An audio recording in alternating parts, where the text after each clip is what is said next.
नमस्कार, मैं हूं दिव्या और आप देख रहे हैं आंखें न्यूज 24। आइए सबसे पहले नजर डालते हैं आज के मुख्य समाचारों पर। नमस्कार, मैं अमित और आप देख रहे हैं आंखें न्यूज 24। भारतीय जनता पार्टी के सांसद मनोज तिवारी ने बड़ा बयान दिया। दरअसल उन्होंने तेजस्वी यादव और राहुल गांधी पर निशाना साधा। वहीं जातिगत जनगणना कराए जाने के केंद्र सरकार के निर्णय पर क्रेडिट लिए जाने पर कहा कि पहले इन लोगों ने आखिर क्यों नहीं करवाया। वहीं प्रधानमंत्री नरेंद्र मोदी लोगों की भावना का कदर करते हैं। लोगों की भावना थी और केंद्र सरकार ने जातिगत जनगणना कराने का आदेश दिया। वहीं आगे राष्ट्रीय जनता दल के द्वारा यह कहा जाने कि नीतीश कुमार को विधानसभा चुनाव के बाद भारतीय जनता पार्टी साइडलाइन कर देगी। इस पर उन्होंने कहा कि किसी की हैसियत नहीं नीतीश कुमार को कभी साइडलाइन कर दे। आइए आपको सुनवाते हैं और क्या कुछ कह रहे हैं मनोज तिवारी।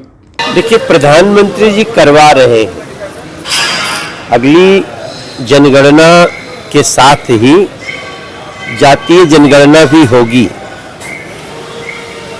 अब अगर इसमें क्रेडिट लेने की बात उनको करनी चाहिए जो अपने शासन में रहते हुए इसको करने की कोशिश किए हो या किए हो। लालू जी का 15 साल तक सरकार था, उस समय केंद्र में भी उन्हीं की सरकार थी, तो कर दिए थे क्या। देखिए, मोदी जी जन भावना को समझते हैं और जन भावना को समझ के ही वो निर्णय लेते हैं। आज जातीय जनगणना की बात उन्होंने स्वीकार किया है। इस देश में बहुत राजनीति हुई इस लाइन पे, लेकिन नरेंद्र मोदी जी सिर्फ मुद्दों पर राजनीति नहीं करते हैं, बल्कि लोगों की भावना होती है तो उसको मान लेते हैं। आज मान लिया है और बिहार का बच्चा बच्चा आज नरेंद्र मोदी जी और एनडीए के साथ। तेजस्वी लालू यादव ने ट्वीट भी किया है और तेजस्वी यादव ने रिपीट भी किया है उस चीज को कि लालू यादव ने कहा था कि संघियों के कान पकड़ करके जातीय जनगणना कराएंगे। कैसे देखते हैं इसको सर? मैं वही बात बोल रहा हूँ, अगर उनको सच में जातीय जनगणना करानी होती तो जब वो पूरे केंद्र में मंत्री थे, यहाँ भी उनका राज्य था, तो कर दिए होते, तब भी जनगणना हुई थी। लेकिन जनगणना मोदी जी को ही करानी पड़ी और जातीय जनगणना भी उनको कराने का निर्णय लेना पड़ा, तो अब ये लोग विधवा विलाप करते रहे। कई ऐसे अभी और मुद्दे हैं जिस पर मोदी सरकार को झुकना होगा और हमारे एजेंडा पर काम करना होगा। नरेंद्र मोदी सरकार झुकने में या सीना तान के चलने में विश्वास नहीं करती।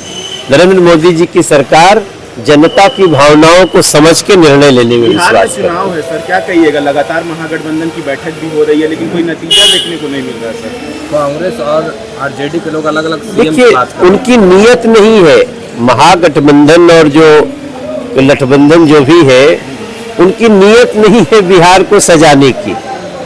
नीयत एनडीए सरकार की है।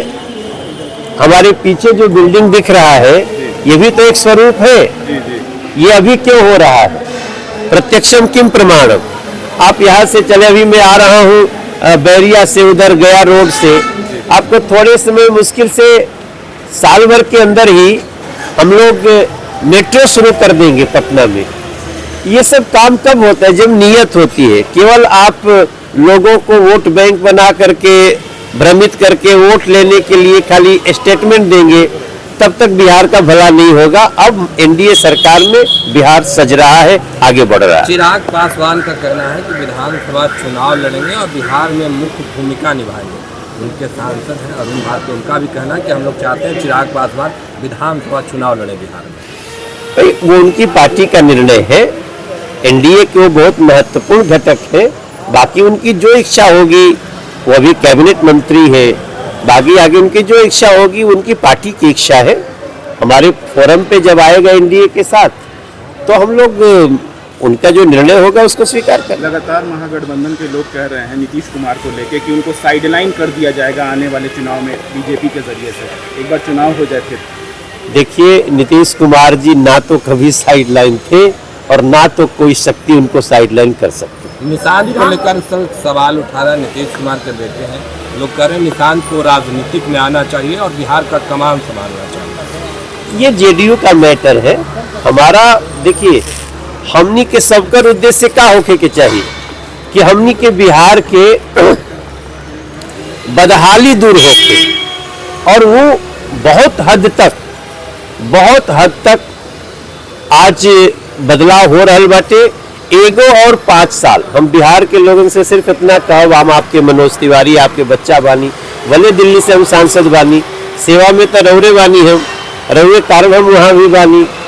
हम आप लोग से सबसे प्रार्थना करो बिहार से एक बार फिर एनडीए सरकार। सर, बिहार में एक सर्वे होता है जिसमें लोकप्रिय मुख्यमंत्री के रूप में तेजस्वी यादव नंबर 1 पे आ रहे हैं। भाई अब तेजस्वी यादव जी के कब मौका लेके मिलल, उनका पिताजी के वहाँ के पिताजी तभी तक सा स्वस्थ बानी, जल्दी स्वस्थ हो जाई, हम ओकरा खातिर हमहू भगवती से प्रार्थना करब। लेकिन ई लोग अब सब मौका लेके के। नमस्कार, मैं अमित और आप देख रहे हैं आंखें न्यूज 24। बिहार सरकार के मंत्री व भाजपा के वरिष्ठ नेता जीवेश मिश्रा ने जाति जनगणना को लेकर कहा कि जिनको क्रेडिट लेना है क्रेडिट लेते रहे, लेकिन जिनको करना था उन्होंने करके दिखाया। प्रधानमंत्री नरेंद्र मोदी जो कहते हैं वो करते हैं, विपक्ष का काम सिर्फ क्रेडिट लेना और वाहवाही करना रह गया है। आइए आपको सुनवाते हैं और क्या कुछ कह रहे हैं जीवेश मिश्रा। लोग समझिए करने वाला कौन है, करने वाला न हो, कहने वाले होर लेने में लगे हैं, करने वाले को न होर मिलना चाहिए। भारत की महान जनता, देश की महान जनता इस बात को अच्छे से समझ रही कि करने वाला एक ही व्यक्ति है, चाहे वो महिला आरक्षण हो, चाहे वो पंचायती राज के अंदर आरक्षण हो, चाहे वो सवर्ण का आरक्षण हो, चाहे जातीय जनगणना हो। ये सब करने वाले एक ही व्यक्ति है जिनका नाम नरेंद्र भाई मोदी है और एनडीए की सरकार है। इसलिए इसका कोई होर लेता रहे, छाती पीटता रहे, उससे क्या है, जनता समझ गया, जिसने किया उसको जनता देख रही है, आगे भी देखेगी। क्या विधानसभा चुनाव पर परिणाम इसका अब ये मुझे मालूम नहीं, लेकिन आदरणीय नरेंद्र भाई मोदी के नेतृत्व में एक ऐतिहासिक काम हुआ है। जिस सही समय पर सही वक्त पर मोदी जी काम करने के लिए जाने जाते हैं, और जब ये लोग छाती पीट रहे थे पहले से विपक्ष के साथ ही, और जनगणना के साथ जातीय जनगणना होगी, ये केवल नरेंद्र भाई मोदी जी का आइडिया था जो होने जा रहा है। नमस्कार, मैं अमित और आप देख रहे हैं आंखें न्यूज 24। बिहार के पूर्व मुख्यमंत्री और नरेंद्र मोदी सरकार में एमएसएमई मंत्री जीतन राम मांझी ने जाति जनगणना पर चल रही क्रेडिट पॉलिसी पर प्रहार किया। उन्होंने तेजस्वी यादव से पूछा कि 30 साल पहले बिहार और केंद्र में आखिर किसकी सरकार थी। ये भी कहा कि कोई चाहे कुछ भी कह ले, लेकिन पीएम नरेंद्र मोदी ही जाति जनगणना करा सकते हैं। कास्ट सेंसस की श्रेय लेने की होड़ के बीच जीतन राम मांझी के इस बयान से बिहार की सियासी सरगर्मी और ज्यादा बढ़ गई है। बता दें कि जाति जनगणना का ऐलान किए जाने के बाद नेता प्रतिपक्ष तेजस्वी यादव ने कहा कि 30 साल से उनकी पार्टी इसकी मांग करती आ रही है। तो वहीं 17 महीने की सरकार के दौरान बिहार में जाति सर्वे हुआ और देश में जाति जनगणना कराने की मांग करते रहे। सरकार ने हमारी मांग के दबाव में यह निर्णय लिया। तो वहीं राजद ने पटना में पटाखा फोड़कर और पोस्टरबाजी कर कहा कि यह फैसला लालू प्रसाद यादव और समाजवादियों की जीत है। तो वहीं हम पार्टी प्रमुख जीतन राम मांझी ने इस पर पलटवार किया। उन्होंने पूछा कि अगर 30 साल से मांग कर रहे थे तो कराए क्यों नहीं। 30 साल पहले किसकी सरकार थी? साल 2014 तक उनकी सरकार थी, करा लेते फिर कहते। उन्होंने कहा कि ये लोग कुछ करते नहीं है, सिर्फ चिल्लाते हैं। चाहते तो अपनी सरकार रहते, जाति जनगणना करा लेते। उस समय तो नरेंद्र मोदी नहीं थे। वहीं जीतन राम मांझी ने आगे कहा कि प्रधानमंत्री ने यह फैसला लेकर काफी सराहनीय काम किया है। इससे देश के पिछड़े लोगों का कल्याण होगा। इसके लिए विभिन्न पार्टियों की सर्वदलीय बैठक करके नीतीश कुमार के नेतृत्व में प्रधानमंत्री से मुलाकात किया। उसके बाद बिहार में राज्य सरकार ने जातीय सर्वे करवाया। वहीं अब नरेंद्र मोदी ने देश के स्तर पर जाति जनगणना का निर्णय लिया है। जो लोग 30 साल पुरानी मांग की बात करते हैं वो सिर्फ चिल्लाना जानते हैं। समाचारों में वक्त हो चला एक छोटे से अंतराल का। पटना में कई वर्षों से शिक्षा में अहम योगदान दे रहा है Gyansthali high school Alamganj Patna city, जहां 10वीं और 12वीं की बोर्ड परीक्षाओं में 100% अंक प्राप्त कर रहे हैं बच्चे। एक ऐसा स्कूल जहां न केवल होती है पढ़ाई बल्कि साथ ही साथ होती है कल्चरल एक्टिविटी, स्पोर्ट्स एक्टिविटी से जुड़े गेम्स, मैथ ओलंपियाड से लेकर साइंस ओलंपियाड, जहां बच्चों के लिए स्कूल कैंपस अत्याधुनिक सुविधाओं से लैस, छोटे बच्चों के लिए वाहन और ट्रांसपोर्ट की विशेष सुविधा। तो देर किस बात की, आज ही कराएं अपना नामांकन Gyansthali high school Alamganj Patna city में, जहां नामांकन की प्रक्रिया जारी है। संपर्क करें पुलिस चौकी Alamganj main road near Alamganj थाना पटना बिहार 800007। ब्रेक के बाद आपका फिर से स्वागत है। नमस्कार, मैं अमित और आप देख रहे हैं आंखें न्यूज 24। जाति जनगणना को लेकर पिछले कुछ वर्षों से तेज हुई राजनीति के बीच अब केंद्र सरकार भी इसकी घोषणा कर दी है। बता दें कि बुधवार को राजनीतिक मामलों की कैबिनेट कमेटी ने जनगणना के साथ जाति जनगणना को हरी झंडी दे दी। वहीं आजादी के बाद ये पहली बार होगा, क्योंकि अब तक कई बार जाति सर्वे तो हुए लेकिन पूरी गणना नहीं हुई। यही कारण है कि सरकार की ओर से फैसले की घोषणा के साथ फिर से राजनीतिक बयानबाजी तेज हो गई।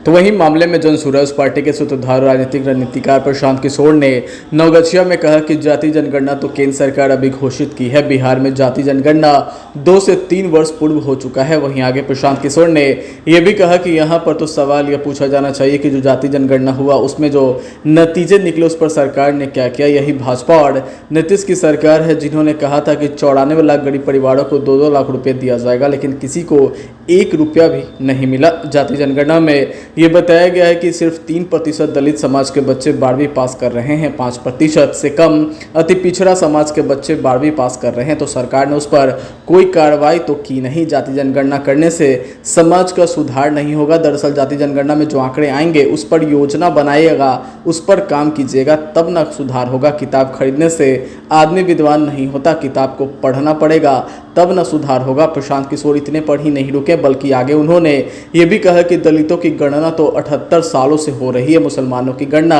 18 सालों से हो रही है। आंकड़े बता रहे हैं कि ये लोग गरीब हैं, शैक्षणिक, सामाजिक और आर्थिक रूप से अति पिछड़े हैं, लेकिन उनकी दशा नहीं सुधरी। तो सिर्फ गणना करने मात्र से सुधार नहीं होगा। राजनीतिक रोटी सेक कर, समाज को बांटकर, सामाजिक उन्माद फैलाकर वोट लेने की अगर सोच रहे हैं तो ये सफल नहीं होने वाला है।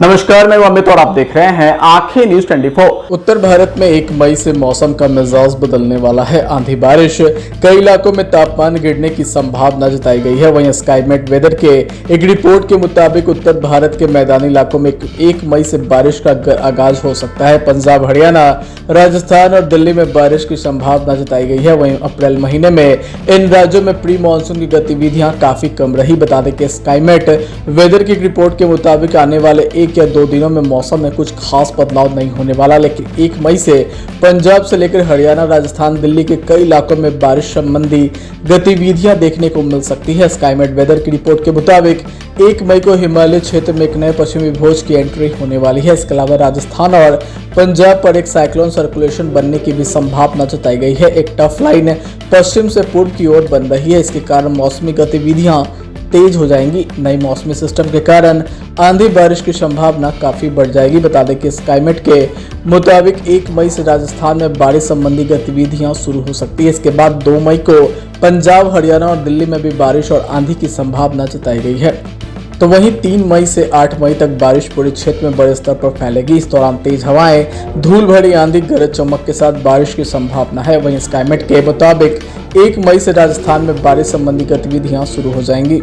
तो वहीं विभाग के मुताबिक 1 मई को नए पश्चिमी विभोज के सक्रिय होने से जोधपुर, बीकानेर, अजमेर, जयपुर संभाग के कुछ भागों में दोपहर बाद गरज के साथ हल्की बारिश, तेज झोंकेदार हवाएं चलने की प्रबल संभावना है। कई इलाकों में गरज चमक के साथ बारिश होने की भी संभावना जताई गई है। आज के लिए बस इतना ही। अगली बार हम फिर हाजिर होंगे, तब तक के लिए देखते रहिए आंखें न्यूज 24।